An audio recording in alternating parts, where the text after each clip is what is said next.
Am I allowed to quote him? Because he's not part of the Orthodox Israel Alliance Caucus. Mizrahi. Aish has their own slate. I don't want to. I don't want like the Evsektia of Washington Heights to come and take me away. Are we allowed to quote? Yeah. Exactly. No, I wouldn't chas v'shalom quote like Israel 365. I wouldn't. I'm sure some of the Rosh Yeshiva like we're all voting for Mizrahi. Come on, let's. I mean, I'm not. I don't know. Maybe. I mean, maybe. I don't know. But Y.Y. Jacobson's on Team Eretz Kodesh, so is Mrs. Schoolmaker. So if you guys want to go out with Challah girls, you better get in line, friends. Okay, but Kol Yisrael Chaveim and everybody's Areim Zelzeh. What was I saying? Yeah, we got to sell. We got to push product here today. That's the point. And that's what real friends do. Real friends promote products. So Noach Weinberg once said, I was in a Madrich training thing in 1997. Do I sound like Rabbi Simon? Yeah. And I have this. I'll send more Lubavitch to prepare ourselves. We're going through episodes. Menachemov, Tovshin Nun Zayin. Tovshin Nun Zayin. Noach Weinberg said that Moshe Rabbeinu did marketing. He did marketing for Torah. Like he didn't just deliver the Torah, but the Torah was delivered with like a real marketing. The Ribono Shalom and Moshe Rabbeinu, they had 40 days, and who knows what was going on up there. I'm not sure what the download was, what the operating system's update that Moses received, B'chol Dara V'Dara. But something happened, and you heard the sights and saw the sounds, and it was buzzers and bells and whistles and a whole to do, and don't touch the mountain, and hachanas and a whole to do. In other words, it was like a big blitz. It was a marketing blitz, essentially. For Matan Torah was a matzav. It was a hashakat sefer, as they call it, a book launch, so to speak.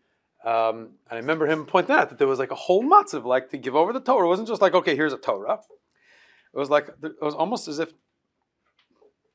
my Rebbe's here now in Bar Park in Williamsburg for the weekend, and he said to me, he makes a suda every time he puts out a sefer, which is like every other week. Does he ever not have a suda? Yeah. Meaning, but then keep in mind this: a suda in Nezi Yisrael is like pickles and kugel. It's pickles and a can of tuna.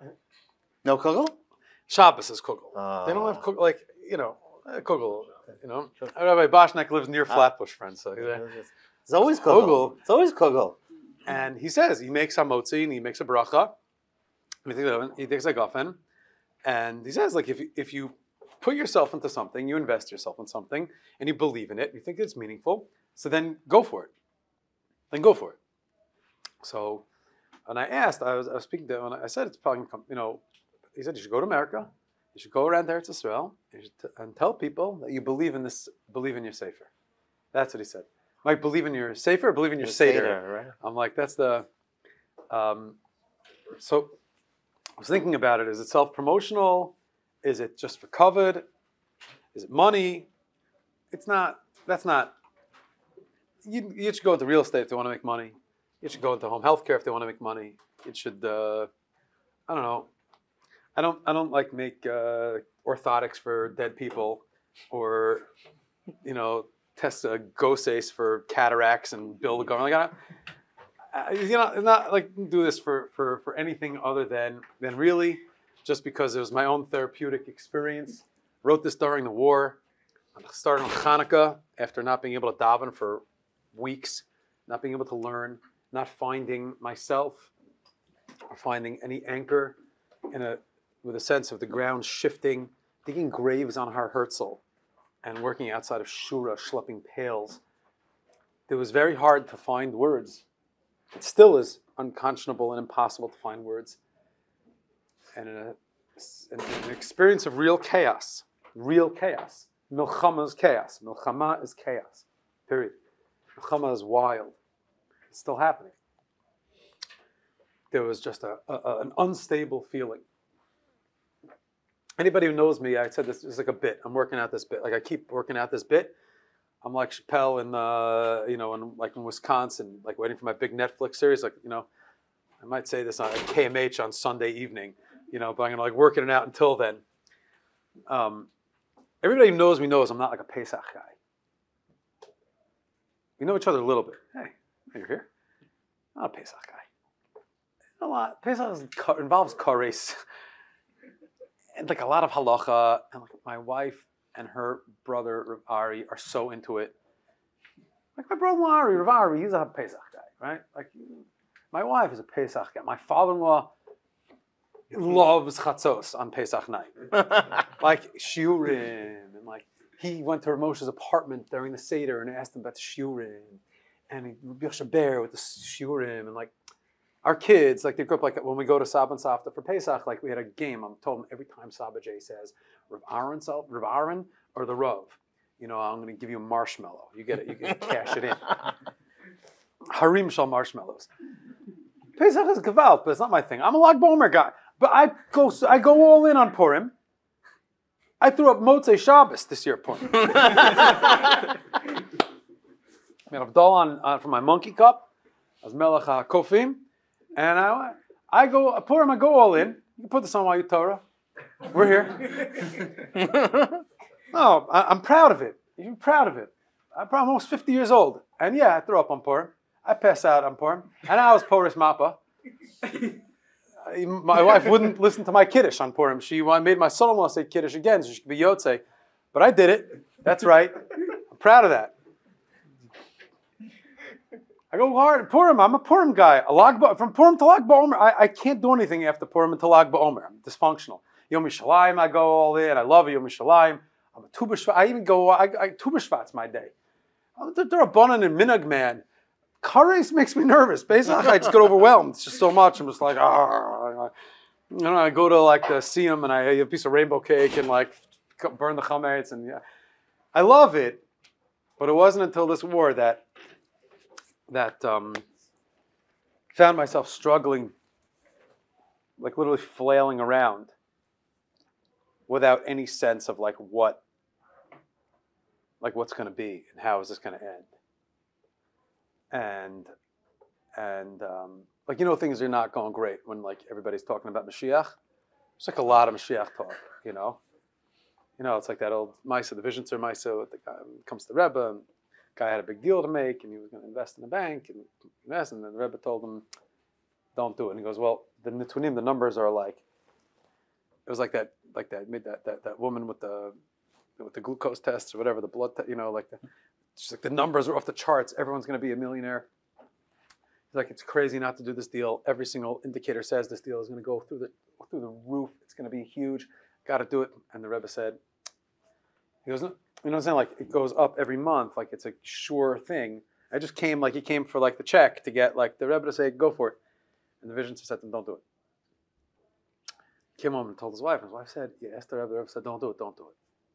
And like a day later, like the bank, like just everything folded. And this guy is like blown away. And he starts telling everybody, you don't understand, a moifus, a novi, the Rebbe has a Ruach HaKodesh. It's crazy. The word got to the Gaboim, said that a moifus, a miracle story that you knew. How did you know? How could you have known? I asked the Rebbe, how did you talk to know? So the guy came to the Rebbe. The Vision said, I'm not a Baal it's not a Baal Mofes, it's not Ruach HaKodesh, it's not prophecy. Right before you were here, the day before, the bank manager, the guy who owns the bank, came in and he was asking about Mashiach, when Mashiach is coming, and Mashiach, guys, when a bank manager is talking about Mashiach too much, you know that like something's no good. And that was it. Everybody's talking, I mean, Hanukkah, daughters would buy the candles first night, they're crying their eyes out where one didn't know where her husband was, somewhere in a tunnel in Gaza, the other one was in Jenin. It was just like, we lit candles, everybody's like, has a good face, and they started crying, and this one started crying, that one started crying, I started crying, and I turned to the Boshnack Shalom, and I'm like, what's the deal? Milchamos, Yeshuos, Nechamos, Nusach Sfard, I grew up with Nusach Ashkenaz, and I moved to Sfard, so like, my Al Anisim is really like, has lots of things in it. I add Nekamos in there. Yossi Eagle Bechlal was saying Al Anisim the whole year. I'm like, because we're looking for it. Yeah, we're living through a war, and you're looking for the Ribbon Shalom to show himself. And like Hanukkah wasn't resonating. Nothing was happening. And then I came to shul the next morning, just like exhausted in Sabrachin. And my Talis Tefillin sat there, and something woke up inside of me by Az Yashir. And for the first time in weeks, I lit up from Az Yashir, and I understood the Mishnah Berurah brings from the Zohar Kodesh that if you say Az Yashir with simcha, it's mochel no avanosav. That means, I don't know what it means technically. You're forgiven. It means that there's the factory default starts again. Start again. I felt his chadshus because I imagined God's outstretched arm and strong hand, and not a Yeshua like Purim, which is still stuck with Achashverosh and Esther being raped in palace. And most of the, that's how you know the rabbis are wrong most of the time. Ratzui l'rov echav. The Gdolim didn't hold that Mordechai did such a good thing, maybe shouldn't have left the base measures to save the Jewish people. Ratzui l'rov echav, whatever. It's good. It's validating that they're wrong most of the time about national matters and matters of Eretz Yisrael and matters of active. It's fine. They're wrong by 10 out of 12 are wrong by the Meraglim. They're wrong by the days of Mordechai. During the Holocaust, most were wrong. Most were wrong today also. It's fine. It's not a big deal. It's not a big deal to say this. We're part of the Orthodox coalition. No, we're fine. Mizrahi thinks differently. I'm not talking about Rimon. Don't worry. And for the first time in weeks and weeks and weeks, Az Yashir gave hope. It gave breath. It gave me posture. I stood up straight. And I listened to Charvu Darvu on my AirPods under my talis. And I woke up and I was on fire. And I was imagining God at Yam Suf, Paro, and imagining the Makos and the restoration of Da'as in the world. And Moshe Rabbeinu leadership, not these losers taking money from Qatar and sending trucks to these menuvalim rapist murderers and their wives and their children, and Machshamam, all of them, sending trucks there like we're a bunch of losers. A nation of losers sending trucks to these animals, to these murderers. What the hell is wrong with us? No leadership, no common sense. And that morning, I thought, Moshe Rabbeinu, who fought our wars, who gave Torah, who led the Jewish people out of Mitzrayim, picked us up from the Memtet Shari Tumah and schlepped us off the ground. Goy Mikerev Goy, Boros Har Sinai. Baderech has a process to go to Eretz Yisrael. That there's a Tiviyim of a Sitayim of a Har Nachaloscha, there's a Beis HaMikdash. It was just like I felt like Nu Moichen, like I was alive. I was awake. I was thinking about like the aura of a Choshech Be'er Buvia and the darkness and the light and all of the uncertainty and that Pesach comes and boom, gives us a model of what clarity can be. That really, the Ribono Shalom is going to change this whole thing in a way that we never imagined. An option that was not on the table with Trump's negotiating team and Biden Yimach Shemo's thing and the United Nations Yicharev Beisam and this stupid Israeli government and the Tzionim and the Charedim, and everybody has their thing and nobody knows really what to do and everybody thinks they have the piece of the truth and everybody sucks all together, excuse me. It does. It's godless. I defend the Jewish people. So Or should be Isa and Shibud Malchus. What do you want from us? We're stuck for 2,000 years. We don't know what to do. Nitfaknus. We say, Bona Shalom, Yalla. Let's go. Like you did at Yam Suf. Reveal yourself. Show us there's another option that we hadn't thought of yet. Because we're out of options here. Tunnels, Chatufim, protests, the Supreme Court, the Soros-funded junta, the this ones, the that ones, the Chadal, everybody's no one knows what to do. So you say, Ribono Shalom, where's God? And I came home with Moichin, first day of Hanukkah, and I sat down and wrote for 6 hours. I just wrote. And I understood why Rabbi Tzadok says that Yetzias Mitzrayim is part of our every life cycle and every morning and afternoon and night. Every time we do anything, somehow we're connected to Yetzias Mitzrayim because it just removes the notion of Yush and the possibility that things are not going to be good in the end. Yetzias Mitzrayim tells us that there's an end to this. It's going to be good. And that there's Seder in the world. You don't know how long it's going to take each step, but this is Kaddish. It's Karpas. Pesach Seder night restores Seder in our lives. We tether ourselves to that. And it became an anchor. I'm not sure how I'm going to get out of it now. Like I wrote Haggadah. And like now I have to I got to live up to it. I got to get into it a little bit more. I got to live up to it. You know, I love Pesach. I love it. Don't get me wrong. I love it. It's just overwhelming sometimes. It's intimidating. Pesach is intimidating because it's so big. and so dramatic, and that's kind of where this came from. That's where it was born from, as a therapeutic tool to like find stability and emunah. It's the headquarters of our emunah.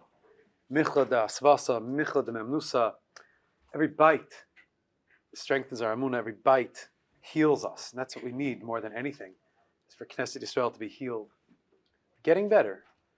But sometimes take a medicine and like things get a little worse. You know, your fever breaks, you sweat it out. You know what I'm talking about?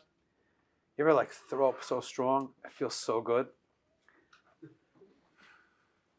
That happens. I'm saying, 'tis the season. I'm saying like, Absolutely. I don't know. It's still other. You know, we're still there. So I scheduled my trip like right after Purim. Like, just get out of the house, give everybody a little distance, let everybody just let nature heal a little bit. Like, you know, like come back with some stuff from Amazon. Like, hey, you know.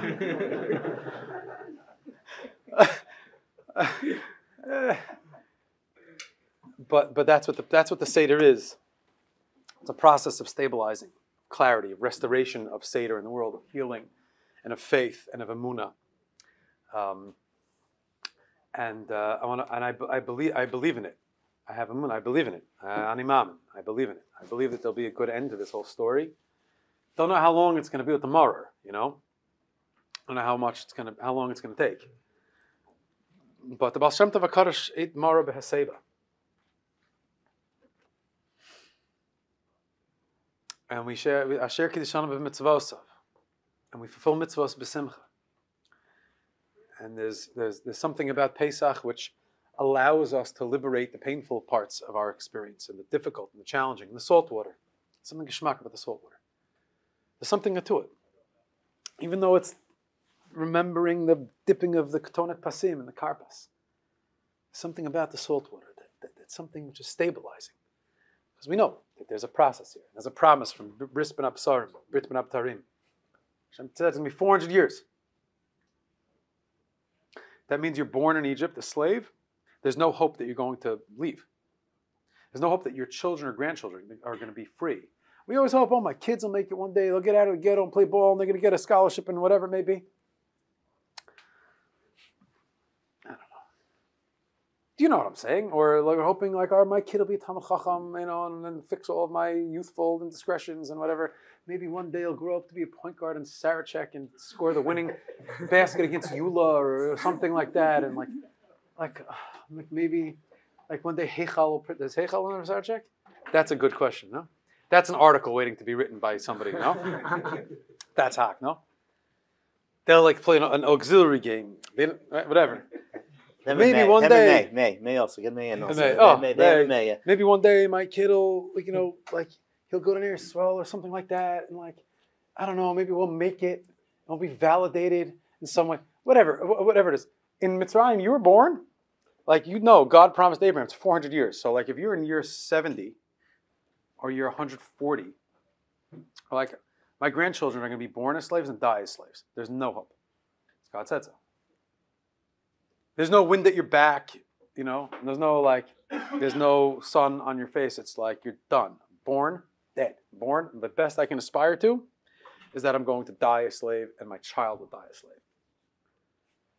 Except that the Reuven Shalom took us out in an expedited fashion.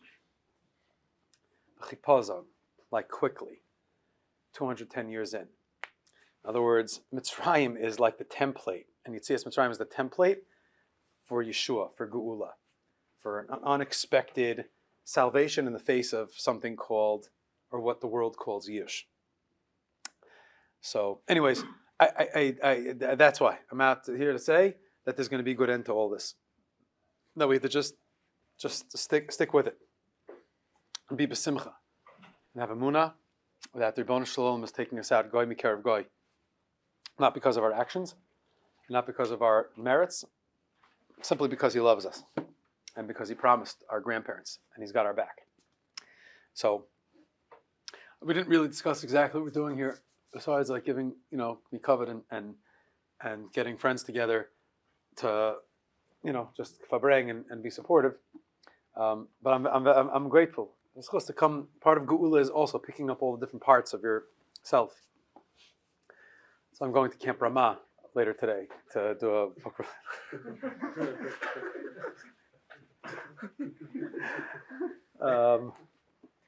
But in all seriousness, thank you for coming out to make time during your busy dual curriculum schedules.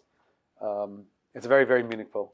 And I want to thank my dear friend, Reuven. I will say that, that I don't know that I've ever, I said it once to you on the phone, but I want to say it in public, that the first person who really encouraged me to write a book was Rabbi Boshnack.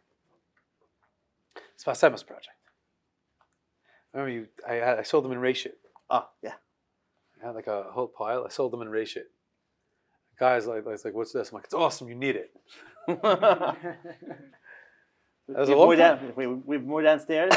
Still awesome. It's awesome, and you need it. They still need it. When was that? How many years ago was that? That was 2003, 2004. You weren't born yet.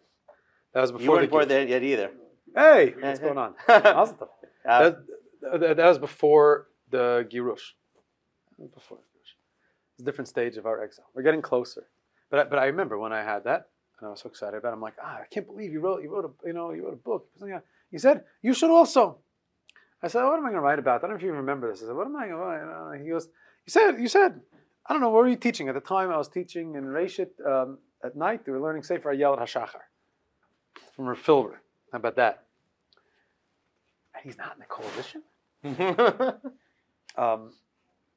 And I was learning Kli Yakar. And I was learning Kli Yakar with the guys. You said, write on Kli Yakar. Take the best hits from the Kli Yakar. And take a shtickle. I remember you said, take a shtickle from the Kli Yakar and flesh it out with questions to think about. Like I have a draft somewhere of that. No.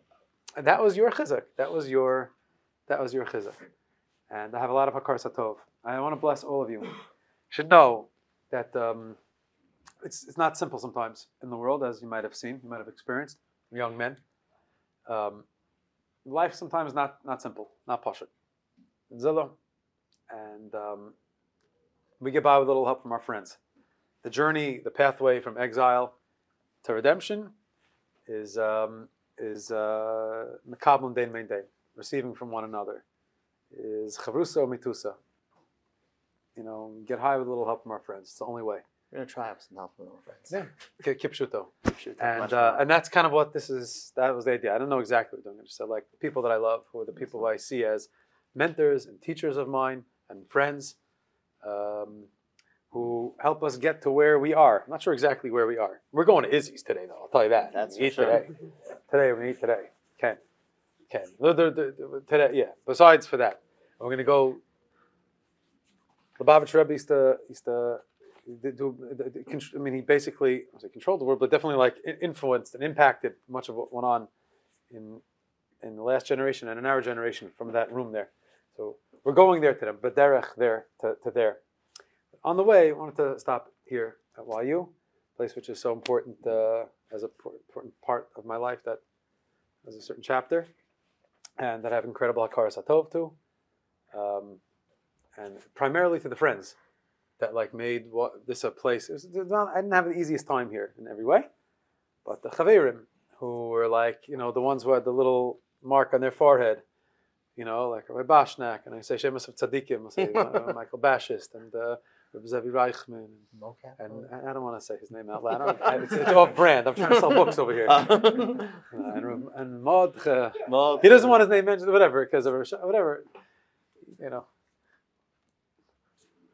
And Rav Mordechai Kaplan. And Chavirim Makshivim, who were always, a big part of life, were machazik one another, and you don't even know, if you say a good word to your friend, you don't even know how that'll impact. 20 years ago, Reuven made a comment.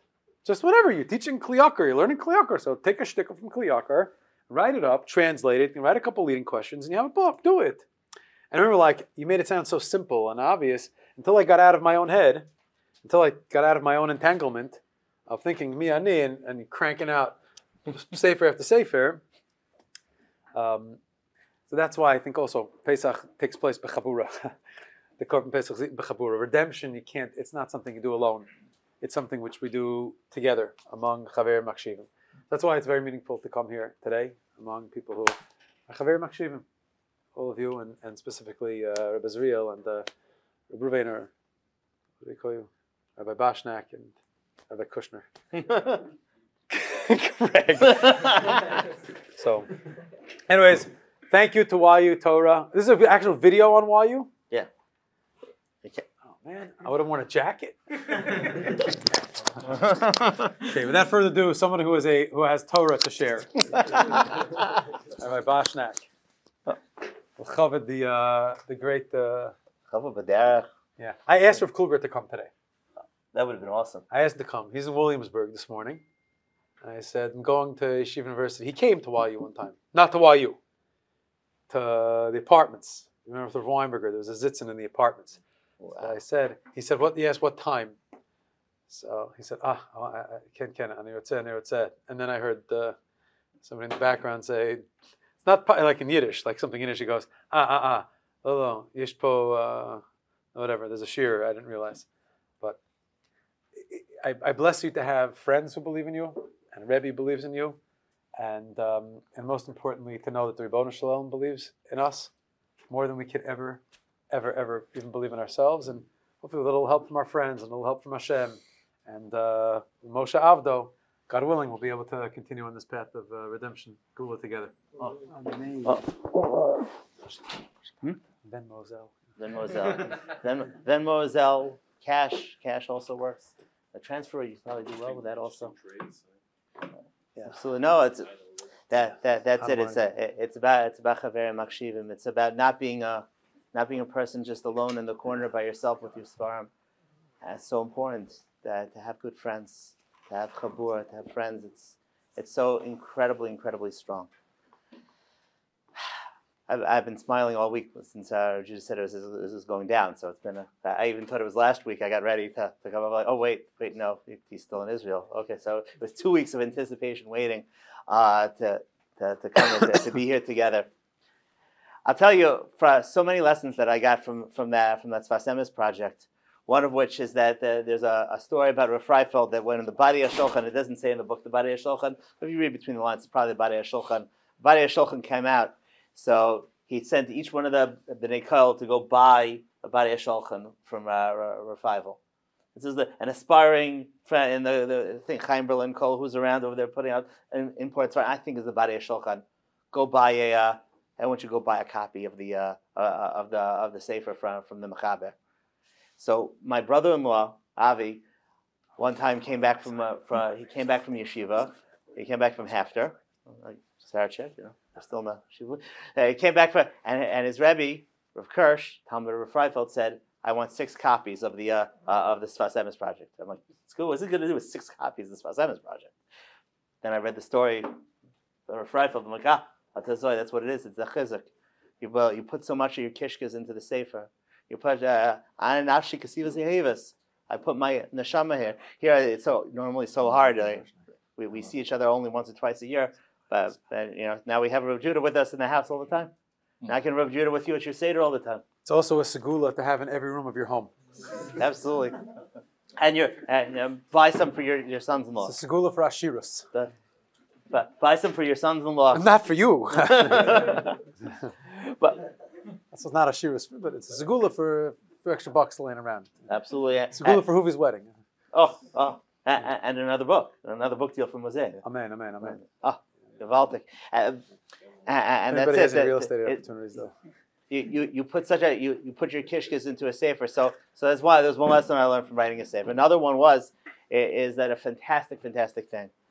You write the sefer, so for like 2 weeks you're on a high. I mean, Judah made sure that the tour goes longer, so it's close to a month. It's a real high from it. Your victory round, and you wake up one morning, then you're like, okay, so now what? I was like, what am I supposed to do? So I opened to the front, Rabbi Brander. They're not benchers at a wedding, dude. Oh, sorry. They spill. Zell! Venmo! This is the last box, Chaver. This is the last box. This is the last box. We found like the seal of the high priest here in the rubble of Yeshiva University. And the missing Rav tapes. Anybody reading the Rav Victor Miller weekly Parsha portions? Because it sounds like that, no? Sorry. Still on? Absolutely. You are live. You are live, brother. You are Whenever it's a live. Kodesh guy, it's fine. You are live, brother. You are live. It's all right. We're good. Okay, it's So cool. I'm like, what am I supposed to do, though? Like, what am I supposed to do? So then I opened it. There's a Haggadah from Rabbi Brander. We're teaching he's teaching in Boca Raton. So he wrote a brief. He wrote a lot of Divrei Bracha. And he wrote, this is just another way that the Reuven is going to inspire us. I said, that's it. That's Pshat. The Pshat is that the Sefer is, while we think it's a goal, it's another step along the way. It's another step Baderech. That the destination was never the first one. The destination wasn't the Haggadah. The destination is Baderech. The destination is we are on the road. We're totally on the road. So speaking with Rajuda, so didn't exactly know what to prepare. So there are two Dakotas I wanted to tell you about that quickly. One is on the flyer. It says Ben Gula Lagula. So we understand that the Gemara tells us that if we have two Adars, which one do we celebrate? Purim? We celebrated in the second one. Why? So we should put the two Geulas together. The fact of the matter is that both of these Geulas are enmeshed, each with each other, but even beforehand. You have to understand is that all of the action on Purim really took place on Pesach. It really all was happening in Pesach. That one time the Jewish people, according to some Shitas, didn't eat the matzah, didn't have the Seder, was that year in Purim. That year in Purim. That's why there's a minhag by Tzadikim, and the Magen Avraham brings, that on the second day of Pesach, should add something to your Suda or make a separate Sudas Esther Malka. Why? Because at that point, Haman was already hanging by the tree. Haman was already hanging. We're so much gula. Why? Because there's a nekuda, there's a part where, just like Rajid is talking about, that part where you think I'm at the end of my rope. I'm at the end. Purim is the geula of the lastness. Pesach is the geula of the first. Purim is the geula of the lastness. I come to a certain point, and it feels like I'm toast. I'm over. There's nothing left. It's specifically why it's in the 12th month. Specifically why it's in the 12th month. Because it means you're out of time. And I don't know if in a Tov or Mariam out of time. Totally out of time. You're done. We have no more hope left. It seems like Mischel says that Eliyahu said, that's it.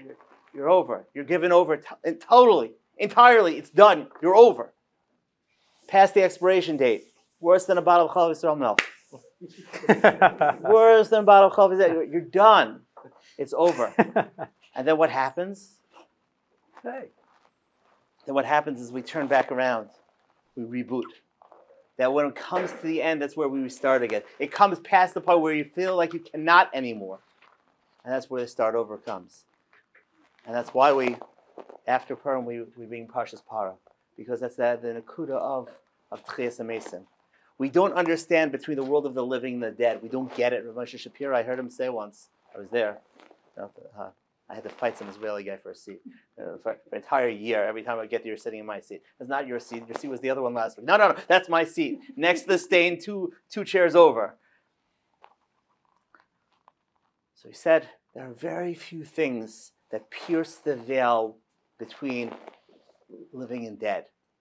We don't understand what goes between one world and the other. One is it. One of it is Paraduma. That is Tchias HaMesim. We have no idea how Tchias HaMesim can work. Start to begin, maybe DNA, this, that. At the end of the day, we're gone. And now we're back. I don't understand that. I'm Paraduma. Like how all that's supposed to work? I don't get it. And then from there we come to full-on Chiddush. The full-on Chiddush, Parshas HaChodesh. HaChodesh Hazeh Lachem. There's a renewal which takes place over here. That's why Rabbi Nachman says, it used to be all the beginnings were from Purim, from Pesach, but now we're from Purim. Because now our Pesach comes from the point where it feels like, I don't understand how this is going to work. I don't understand. I'm at the point where I just don't know. It's that same Nakuda that Rabbi Judah was talking about of Kriyas Yamsuf. Kriyas Yamsuf, it wasn't that, we're on a high. We already had that high. We had that high. We left from Mitzrayim already. With the Yam in front of us, the army behind us, we're stuck between a rock and a hard place. It says in Sfarim that the dinim were all over the place. There was no chasadim. And then everything split open. A new way, derech, split open. Excuse me. New derech split open through the sea. A new derech took us out and took us home. Baderech. Bein gula gula, between one gula and the next gula, where it's shaykh that we have that gula that we don't. We're up against the wall. Purim was we understand the ending because we know it already. But when you're in the middle of the story, right, when you're following the story, you realize that there was no hope. And we know the ending, but the drama of it is really like it looked like we were toast, and then all of a sudden we weren't, and that's where the biggest simcha of Mordechai comes out, right? With the Atara, with the Tcheas, the whole 9 yards, he comes out as an amazing turnaround, and that's what leads us into Pesach. And Pesach and Purim are Karach Acharis Veracious. Hen Ga'alti Eschem Acharis Veracious. Hen Ga'alti Eschem. Yes, I'm going to do it. I'm going to do it and turn it over. And even at the end, brings us into that new beginning. It's that amazing, amazing new beginning. One last little idea to sort of end this off. So I was trying to find something that Rav Judah didn't say. Like he could do anything. He could go anywhere. Normally, I know generally the Kavan, the people are going to go. How many times Rabban and Soloveitch are going? How many times? I know who. So I'm always going to hit you from an area where you're not expecting me to come from because, I know the routes where people are normally going to talk about. So you have to find the most abstruse point and then bring it back around. So, but I didn't know where Jews were coming from similar directions, so I wasn't sure where he was going to come from. I was going to say a Grateful Dead quote. Maybe now, Camper could do the Camper Ma thing. I was Berkshire, he was Nyack, a bunch of different directions. But Charosis, I don't think he touched on. Charosis he didn't talk about. The Rizvitza says, the idea of Charosis is something fantastic. The fact that Gemara says it's a mitzvah. It's a mitzvah. A mitzvah? There's a big fight in my family, how one makes charosis. My father-in-law, Alav Shalom, so his charosis, you took the entire thing, you put it into a blender, it came out like paste. It was mamash like a chunky type of paste. It looked more like the cement, not mortar. It looked like cement. It was like he was also, he was also very handy with his hands. The contractor, didn't know the cement and his charosis. So it was about the same thing. Same consistency, same this sort of spread, and their family still likes to spread it on everything, like it's some type of condiment or whatever. My house, you know what charosis is. Everything's chopped. Sort of apples has chopped, and it's cinnamon, and it's chopped, and you have the wine. Everything's chopped over there. Which one is the charosis? And this is the mitzvah. So something fantastic that we understand. That 2 points. And Ishbitzer says the fact that if you look at the Rambam gives Mrs. Maimon's recipe, right? Mrs. Maimon's recipe over there. You put all these fruits that are reflective of the specialness of the Jewish people. The Gemara tries to bring a raya. How do we know that it's a mitzvah? Because there are people in Yerushalayim. You can imagine the shuk. They were hawking ingredients for charosis. Tagrei cherech, the people behind the lattice, the screen. Behind the lattice. There you go. Telegraphy move. Behind the lattice. They're telegraphing. Who wants cinnamon for the mitzvah? Man, buy the mitzvah. And it said, the Tagrei cherech, these guys behind the screen, they're saying who wants it for a mitzvah. It's like the guy standing in the shuk arba minim. Like, chazonish, chazonish, chazonish. What are you screaming about? Like, what is a chazonish? He doesn't know, but he thinks everyone's going to come.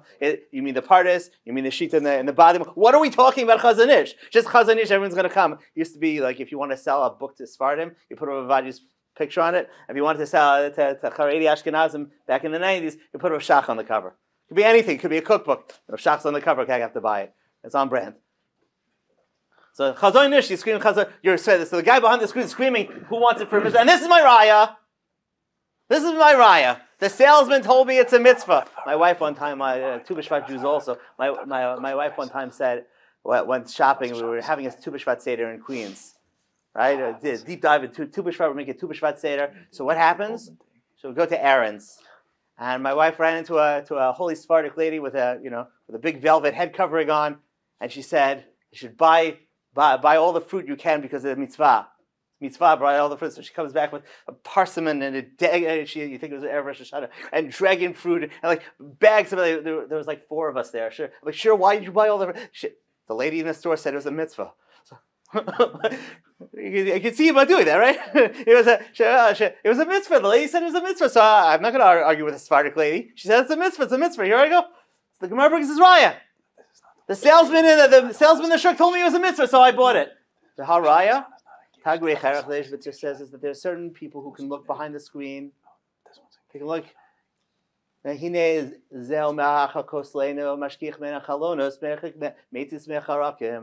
looking from behind the screen. I know Kadosh Baruch Hu's here. I don't always see him. It's so hard, so incredibly hard. I only visited Shura once. I'm still shaking. Just say the place I shake. I was there once. I can't imagine people were there every day. There's someone behind the screen, though.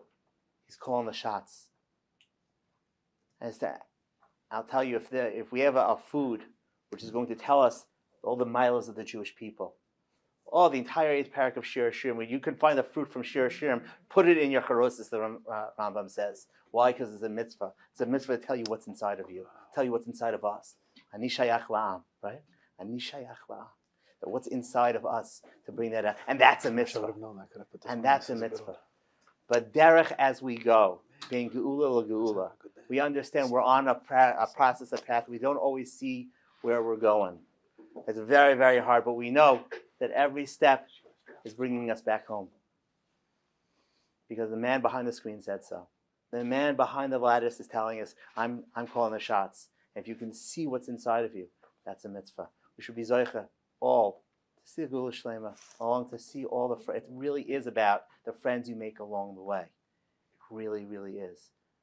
Really, really is. So to good friends, to good Torah, to be Baderech, good Yantiv, good Shabbos. And also to not be heartbroken. They didn't know that Charosa Torah and put it in your Damn. Haggadah. It's